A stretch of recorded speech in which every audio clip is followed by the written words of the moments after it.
many things, especially I speak with reference to my state, Kerala, where I find that as people are blessed with more money, at least a major part of people in areas like Malabar, where from I come, I see that of late the architecture of the region doesn't reflect things based on needs. It's practically to show off that probably half of the buildings are made. A lot of design magazines and agencies in between, a lot of profit-based organizations who operate in between and bring in this kind of a mentality into the people, all those who are connected.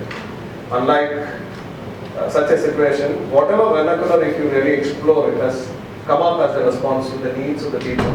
It is connected to the system and it has certain amount of, it's satisfying some requirements, it's complementary to the requirements.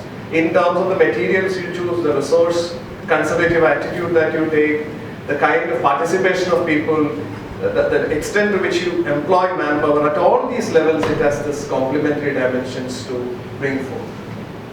And it is a proven system, its longevity has no doubt about it in general.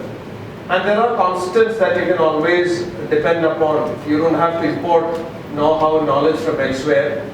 It is in terms of the design, construction, form, solutions, everywhere you have these things. And it respects the cultural context of the place. And still it's versatile. You have all the freedom to bring up new forms, interesting forms, and at any given point of time it makes you give you this feeling of sense of continuity. I'm exploring how vernacular architecture communicates. If you really look at the way the cognitive schemata, the way we feel at a vernacular design adopted space, we feel at such a space. I have firms in Calicut which actually do most of their works in this line. May not be very economical or very low cost as it is popularized elsewhere, probably with respect to Nori Baker and people like him. But at the same time, these kind of spaces give you more of familiarity, and at such spaces you're feeling yourself to be more at ease. And the reason is that you have better communication, ensured by vernacular, as you can see in the top connection. You can see it here. Vernacular communication is far easier compared to the modern buildings which way to communicate. What you see is here is a courtyard house in the Kerala context, which is not a very expensive structure, probably a middle class house that you would see still in a lot of places in and around Kerala. And such courtyards haven't vanished yet completely, and even if in small size, when you provide one of them in your small little house, probably people have an increased sense of identity. They are able to feel more at home with such a space compared to anything that is all the way imported. So it can ensure inadvertent stress-free communication for the user, visitor, and thereby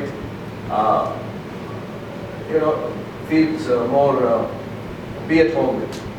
If you really look at the qualitative, quantitative scope of analysis of the study that we have made, it had the natural conditions of the environment where vernacular principles have its own way of operation. The photograph you see is actually from an island in Brahmaputra called Majuli, which is probably the largest island in a freshwater body. It's about 18 kilometers long and 8 kilometers wide. You need to take a couple of ferries to reach out here, but at the same time everything is there, including vehicles, markets, all the things. People have their settlements. But probably constrained by the geographic location and other parameters, they have invented their own materials, their own systems, and one interesting avenue to explore at Majuli is the way they have come up with their own systems and how adaptive it is to the constant floods and such kind of problems which this part of Assam is subjected to. So climate-wise, soil-wise, topography-wise, vegetation-wise, water surface-wise, you have time-tested solutions as part of vernacular architecture, which you can always use in the repositories available. Second aspect of vernacular conditions, this is a framework within which the research did its work. Developed conditions of the environment, which is talking about the urban setting, the urban structure, the street grid, the parcel size, etc., etc. And third is the developed conditions of the enclosure, materials that you can use, forms that you can adopt to, layout and technology. On all these there are solid lessons as part of it, and in how many schools of architecture as it exists in different parts of the country, there is even a course that is doing this. How often, even within the available framework of other courseworks, you prompt students to explore the outside world, go back to the society and get an idea about all these and come back. Because every instance, every opportunity you can give to your student for them to go out into the society and explore what society is doing, what kind of a know-how they are relying on, what kind of structures they bring up, what decides their choice of layout requirements, estimate, the amount spent, etc., etc. Gives you solid clues on. You are getting closer to the society.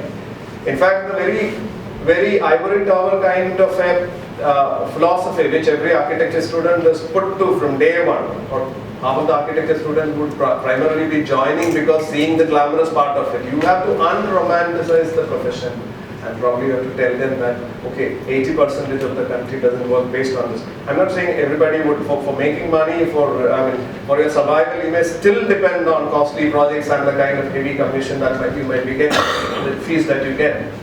But apart from that, it should be made a kind of a mandatory commitment for everyone in some way or the other. And I'm sure if you give them this opportunity to explore the outside society as part of the technique I am suggesting, naturally many will develop this kind of a passion over a period of time, and I'm sure only 10-20% of the people who come out will remain sensitive to these kind of requirements.